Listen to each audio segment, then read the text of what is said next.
Okay. Now we're gonna watch Florida's deadliest cave system. Just put my fucking heart rate monitor up for this shit. Hello everyone, and welcome back to Scary Interesting. Fuck you. I don't want to be here. In this video, we're going to look at two separate caves that together are responsible for dozens of terrifying deaths between them. These are some of those. Get me out of the water! And as always, viewer discretion is strongly advised. Viewer discretion is advised. Ooh. Okay. This intro is hype. Oh my god. Ooh. Twerkable. Yep.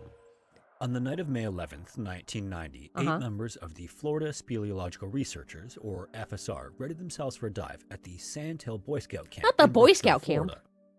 Formed in the late 1980s, the FSR is a group of cave divers who spend their time mapping uncharted caves. And among the that would not be my job. Lloyd. Oh no, he was so young. A place for only the most advanced cave divers called Diepolder Sink Number 2. Diepolder Sink. And Lloyd, for one, was particularly excited. Dies in the every name. Dive gave him that feeling, as he was known to be enthusiastic about his relatively newfound hobby, but his eagerness had already earned him a bit of a reputation.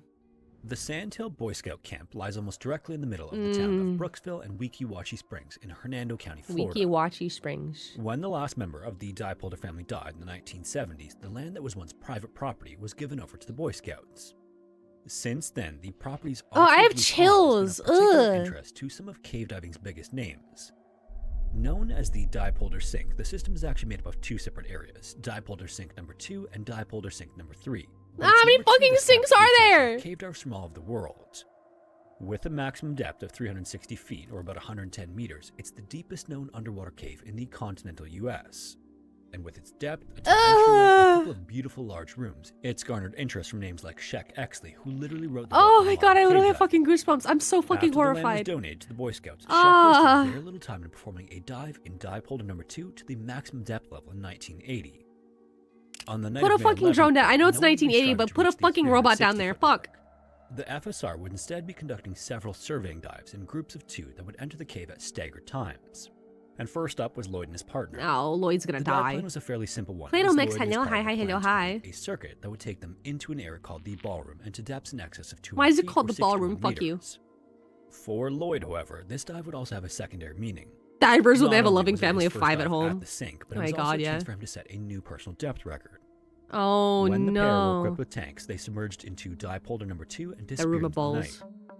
At the base of the bowl-shaped main pool, I don't know. restricted opening 61 that guides divers about 180 feet or 54 meters straight down. From there, there's a slight bend that leads to an area called the junction room.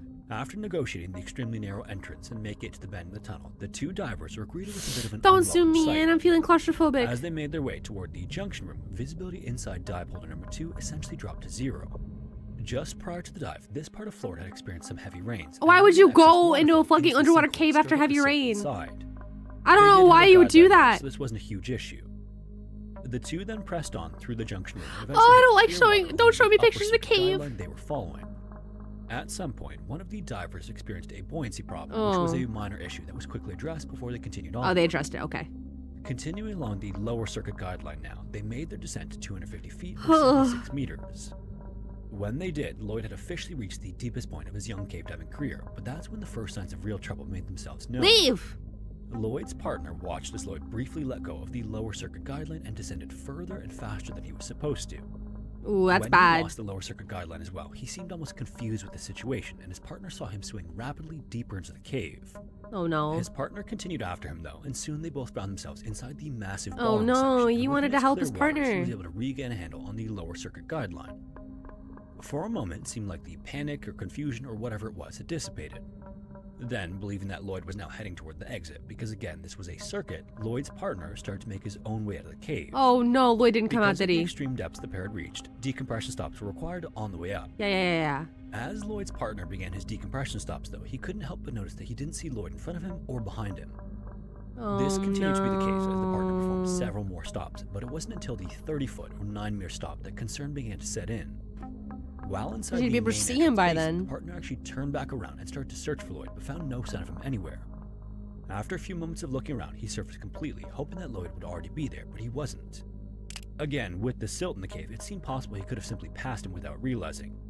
But without him being there, the alarm was raised, and as several members of Lloyd's the dead as FSR fuck. for help, No. Lloyd's dive partner and another diver re-entered Diepolder 2 to resume the search. The pair made it all the way to the still cloudy junction, but failed to spot Lloyd there. I'll drink water, thank you, Blitz. With no luck in finding him, they turned back around and left the cave to wait for diving specialists to arrive and assist. It would be about 17 hours from Lloyd's disappearance inside Diepolder number 2 that the first team of recovery divers entered the cave. From there, it took just 25 minutes to find him. Well past the junction room at a depth of 241 feet or 73 meters, Lloyd's lifeless body was discovered head down on the cave floor, just a handful of feet from the guideline. From the moment his body was discovered, 7 hours would pass before Lloyd's remains emerged through the entrance restriction and onto the banks of the sinkhole. In the aftermath of the tragedy, it was determined that several circumstances led to Lloyd's death, but the main cause was likely CO2 buildup and nitrogen narcosis. This combination of symptoms, and with Lloyd temporarily losing the guideline, proved common. Yeah, I don't dive, right? I don't do diving, but I know a lot about it because I'm so afraid of it. And if I ever have to dive for my own necessity, I'd rather be prepared. You cannot go down super fast. It's really bad. Like, you can go down faster than you can go up, but you can't, but like, if you go down super fast, you fuck yourself. You get confused. So when they said he was going down really fast, I was like, oh no, he's definitely like lost.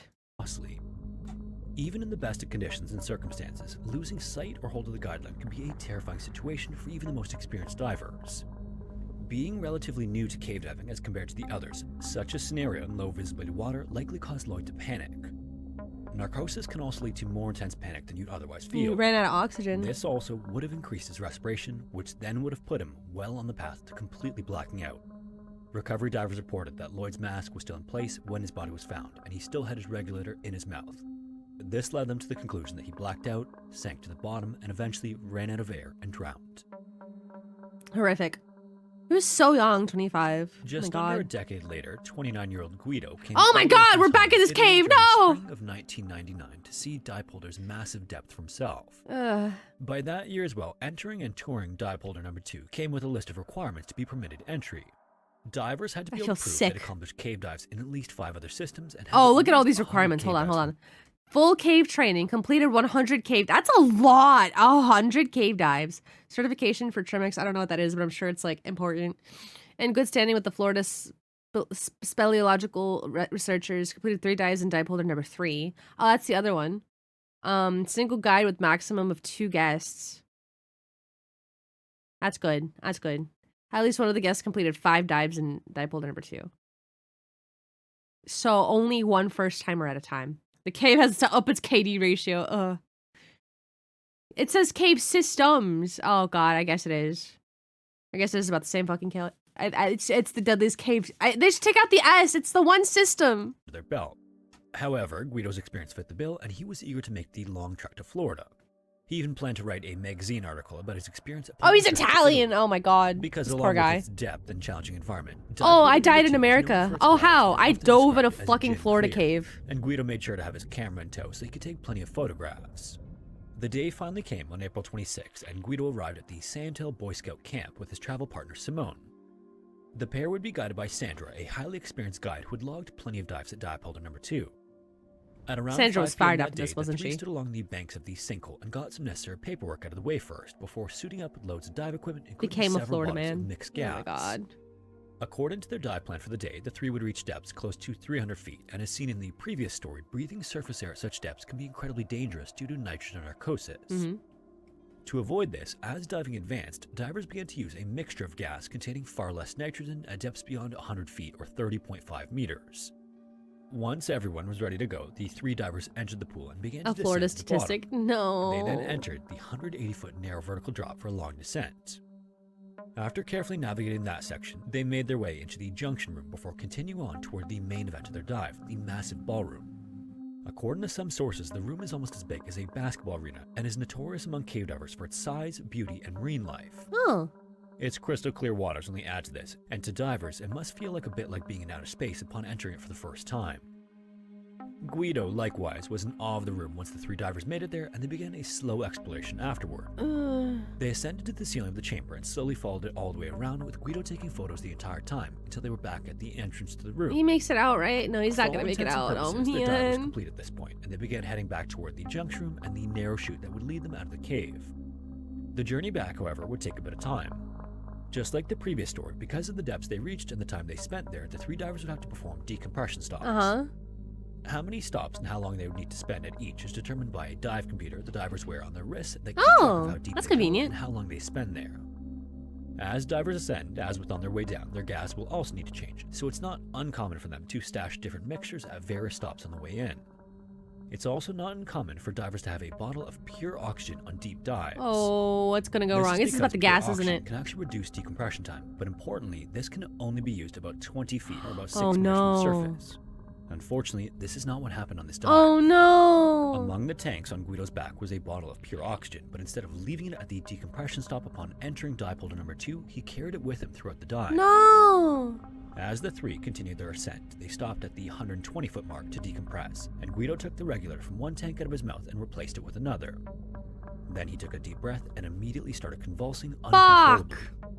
Simone and Sandra then darted toward him to see what the matter was, but there was no helping him. The moment Guido took that one singular breath in, his fate was sealed. He had accidentally breathed from his pure oxygen tank in a place far deeper than where the gas becomes toxic to the body. Oxygen toxicity actually comes in two different forms: pulmonary and central nervous Oh, system. I'm getting a And biology central lesson real nervous system quick. Oxygen toxicity is far more sudden and far deadlier. Just like in Guido's case, this form usually sets in the moment higher concentrations of oxygen are breathed in at depths beyond toxicity limits. Immediately upon inhalation, the toxic oxygen impairs the brain and spinal cord and can trigger a seizure. Underwater, this can obviously greatly increase the risk of drowning if the diver's regulator is ejected. In fact, when Guido began to seize, the regulator from the pure oxygen tank was spat out of his mouth and his teeth immediately clenched down against each other. This made it impossible for Simone and Sandra to get the correct regulator back into his mouth. In these cases, the it's bite crucial is to get the person to the surface as quickly as possible, 120 regardless of feet, the potential though. threat of severe decompression sickness. That's what Simone and Sandra tried to do, but ascending with Guido's limp body proved to be too much, and they had to leave him inside the cave. When they emerged, they alerted authorities, and recovery divers were eventually able to bring Guido's body to the surface later that night. Fuck. However, regardless of whether Simone and Sandra were successful in getting Guido out of the cave or not, it's likely it was already too late for him. Don't blame yourself, The moment he girlies. took that deep breath, his central nervous system basically shut down. Oh, according to don't dive blame experts yourself, from girlies. UNEDITED. That was The really 29-year-old's unfortunate. death could have been avoided if he had simply stashed his pure oxygen tank at the proper depth on the way in. I would never dive. Fuck, I would never Located just dive. north of the town of Mayo, Florida, Peacock Oh. Springs is more remote than It's a some of different Florida's cave. other state parks for cave divers. But it's a picturesque place with tall trees. That's really surrounding pretty. 5 different Florida's spots of scary. park. Look at this, and you would think there's a Throughout the fucking state, narrow Florida's ass home to hole where around you go 700 fucking 300 feet in. which are Jesus characterized Christ. by their water flow and connection to the Floridian aquifer system.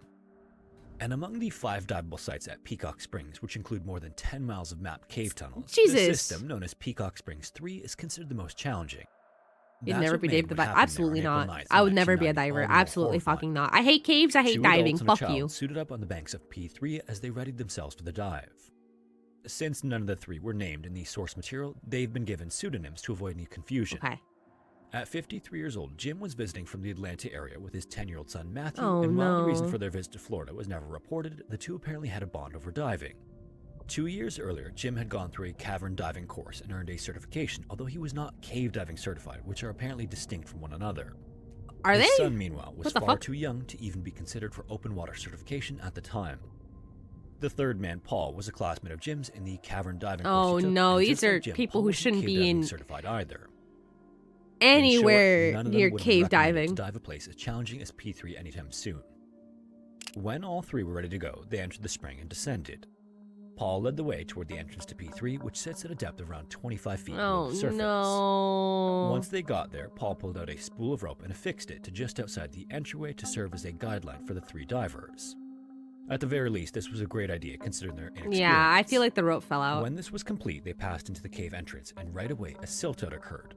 Suddenly, none of the divers could see far enough in the water to get a look at one another, and Paul made a terrible assumption. Everyone's out. Thinking that all of them were now headed back out of the cave, Paul pulled the guideline he had tied just outside the entrance to the cave and began his ascent.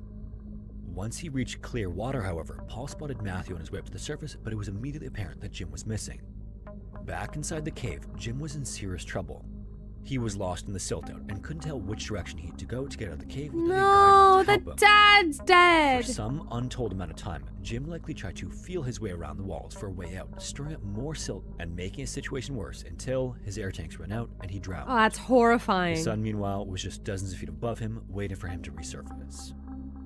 When rescuers were alerted and arrived at P3, they quickly geared up and entered the spring, only to find that the area near the cave entrance was so silted out that they couldn't safely perform a search for Jim. His body was eventually recovered once enough time had passed to allow the silt to resettle inside the cave entrance, and Jim was found just feet away from safety. He nearly After made the tragedy of it. Jim's passing, the inexperience of all three divers was blamed for his death, and although both Jim and Paul were cavern certified, neither received the extensive training that goes to becoming cave diving certified. In the aftermath as well, it wasn't clear to investigators what exactly caused the extreme silt-out the three divers experienced upon entering P3, although some type of contact with the walls is likely. Those who've been inside P3 attest that the cave is coated in a thick layer of very light sediment. It's been theorized that the silt-out that claimed Jim's life might have occurred as a result of the compression that takes place with a diver's exposure suit upon descent from the surface. There are several different types of exposure suits, and you may be familiar with terms Oh, like I'm getting wet a suit dry lesson. suit or skin suit. Many suits are compression resistant, but the ones the three divers were wearing in 1990 weren't. I see. What happens is that air from the surface gets trapped between the skin and the suit, and as the diver descends, this air will compress and the suit will become tighter. When this happens, a diver who's not used to this change could experience an issue with buoyancy, which may cause them to adjust by flailing their arms and legs to regain control. It's possible that Jim brushed up against the walls as he fought to correct the issue, causing the extreme silt-out that led to his death. Jim's death was the fifth involving a certified cave or cavern diver in Florida in the previous 2 years, and it's estimated that the They need to entire fucking Peacock block Spring these cave fucking system caves has off. claimed the lives of at least 45 45! Jesus Christ. You want to play Barrow Trauma and suffer? Absolutely Another not. of the Alien springs Ocean in that will kill you in Peacock all Springs cases. State No, Park is absolutely one known not. as the Olsen Sink. Why the fuck would I play that? The Olsen Sink system is made Horrifying up of and two separate evil. tunnels, the upstream tunnel and the downstream tunnel, and both of them meet up with other systems within the park. It's been years You're in a since the submarine? entrance Absolutely directly not. into Olsen Sink was allowed by the park due to erosion, so divers today wanting to visit that part of the system have to enter one of the other springs and navigate the underwater tunnels to get there. In 1990, however, entry directly into Olsen Sink was still permitted, and on November 4th that year, just months after the previous fatal dive, Darden Davis squeezed into one of the two narrow openings for a solo dive. Solo dive! Darden Oh my was no god. stranger to diving alone, and he was known to be a certified and seasoned cave Who diver, cares how seasoned you are? gearing up with double 104 cubic foot tanks and one tank he'd stage at some point during the dive for later use. Darden was planning to travel the upstream tunnel that day. This was a dive he had performed many times in the past, both with I don't buddy care how many divers times you've and done it. Never go himself. by yourself. So it was a devastating shock to the dive community when he was found dead just 150 feet or 45 meters into Olsen Sink. Schools of thought on solo cave diving can vary depending on who you ask. Some find it to be a perfectly safe practice so long as you dive within your limits. I don't care how Others safe you it's think an you are. Never unnecessary solo danger dive. to add to an already inherently dangerous activity. But in any case, when tragedies occur during solo dives, details are generally limited due to there not being any survivors to tell the tale of what happened. In Darden's case, however, there was much that could be inferred about his final dive based on the state of his equipment. Arguably just as important as an autopsy on the body is a forensic examination of the gear, and there were several curious things experts found among Darden's equipment. Interestingly, while his double tanks were still found to contain about He didn't 1200 drown. psi of breathable air in them, his stage tank was completely empty. In checking over the rest of his equipment, his valve regulator, which governs the flow of air from the tank to a diver's mouthpiece, was found to be in the off position. What the fuck? A check of his secondary regulator revealed that it was in a state of free flow, and lastly, one of the tubes on his stage tank was malfunctioning. With this being the only information available, diving experts pieced together the puzzle of what most likely happened to Darden on the dive. Here's what they believe went wrong. Shortly after Darden's dive began, he likely experienced an issue with a free-flowing regulator. A free flow means the regulator was stuck in an open position, allowing the air from his tanks to rush out uncontrollably.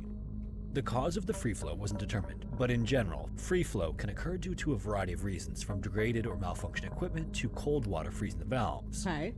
To stop the air leak and conserve his gas, Darden might have turned it off manually. At this point, he likely turned around to abort the dive and could have been a bit panicked by the loss of air from his tanks. I would panic Then, too. while trying to swim out, one of two things might have occurred. First, he could have accidentally knocked the valve from his backup regulator, closing it, or second, he may never have opened it all the way in the first place. If the valve was partly open as the tank pressure dropped, the regulator wouldn't get enough air to function properly anymore. As a result of these valve issues, with one regulator shut off and the other not delivering air smoothly, Darden was probably struggling to breathe. And if you can imagine, again, he was probably already on edge as he tried to stay calm and make his way toward the exit. As these problems compounded, the panic must have been impossible to ignore. No matter what, you're gonna In the panic stress when of you're the situation, drowning. He might have also forgotten that he turned off the first one, so when he looked at his pressure gauges, they read 0. This could have made him think that both his tanks were empty, when in reality he just wasn't getting air because the valve was shut off or restricted. So with his double tanks reaching a point of failure in his mind, he seems to have grabbed for his 80 cubic foot stage bottle. This was his last-ditch effort to get air. The stage bottle had a single regulator with 2 hoses attached. When the gear was inspected after his body was recovered, it was found that one of those hoses wasn't working Oh my properly. god. It could have been leaking or just hard to breathe from, but the exact issue was unclear. So as Darden tried to desperately escape from Olsen's sink, air might have been escaping from the unused hose, wasting what little gas he had left. In the simplest terms, Darden's main tanks still had air in them, but because of the equipment malfunctions and some valves being closed, he couldn't access that air. In checking his gauges, he thought he was out of gas, so he switched to his smaller backup tank and then lost more air due to another malfunction there.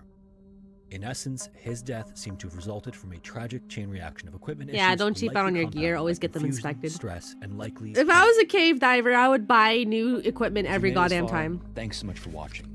If you have a story suggestion, feel free to submit it to the forum found in the description. God, you're fucking Also, if you want to horrifying. support the channel, consider joining the Patreon or becoming a channel member here God, on that's YouTube. fucking horrifying. Anyways, thanks again, and hopefully God, they're we'll all see you so in the next one. unfortunate. Oh, Jesus Christ, it's so fucking scary. Oh.